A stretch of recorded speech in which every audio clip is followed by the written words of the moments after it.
We're going to have a very interesting evening tonight. Part of it is being able to hear these treasure languages, and then part of it is being able to hear them side by side and to sort of ask ourselves, what does that make possible? What does that maybe even mean in this point in the world that we're at? What does it mean to have this treasure, and what is this treasure of these languages? For me, my parents came from India, and I grew up in Saskatoon, Saskatchewan, and it was important to them that we were safe and that we fit in the 70s and the early 80s, and so they didn't teach us our languages. And now, as I've been trying to learn, and as I've reached my late 30s, I sense the gap, and I sense in particular how hard it is to know what is my role as a woman in particular, and what do I represent, and where do I come from. So I came all the way from Montreal today to be with you. I wonder if I came the furthest. Thank you. A fan of Montreal. Did anyone? Who thinks they may have come from? Who came from far away to be here today? Did anyone else come from somewhere? Maybe somewhere else in California. From Sacramento? Wow. Thank you for coming all this way. Anywhere else?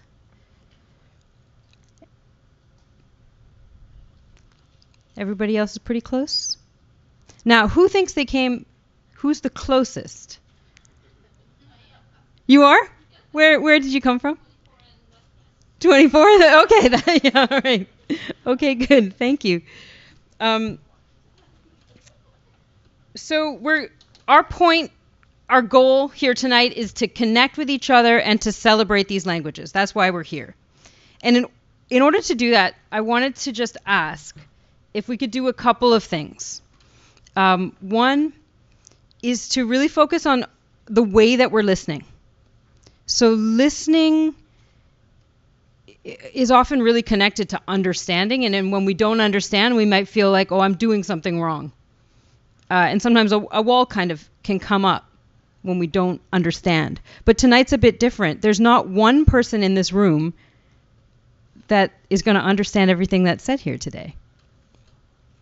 So instead, we're going to listen to appreciate, listen to feel, listen to connect, and that will help us sense into the newness of what we're doing and the oldness of it.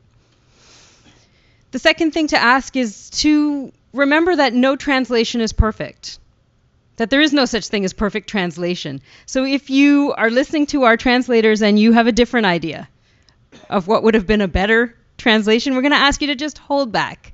So tonight won't be about debating translations, but just kind of having that gratitude for the storyteller and the art of translation. Yes. Thanks, Ephraim. That's one of our translators. The third thing to ask is that we, instead of trying to be the same or find sameness, that we really celebrate difference. And that could be any kind of difference, including the fact that for some people, maybe a storytelling event is something new.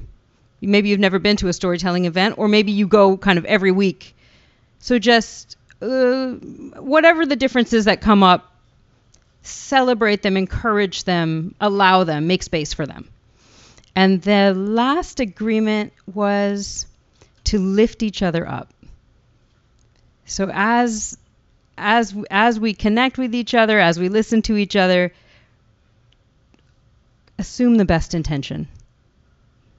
Assume the best intention from each of us as we move through tonight. So if you think you could do those four things, or at least try your best to do them, listen to appreciate, accept the translations exactly as they are, celebrate differences, and lift each other up. If you can do those, could you just clap once when I count to 3?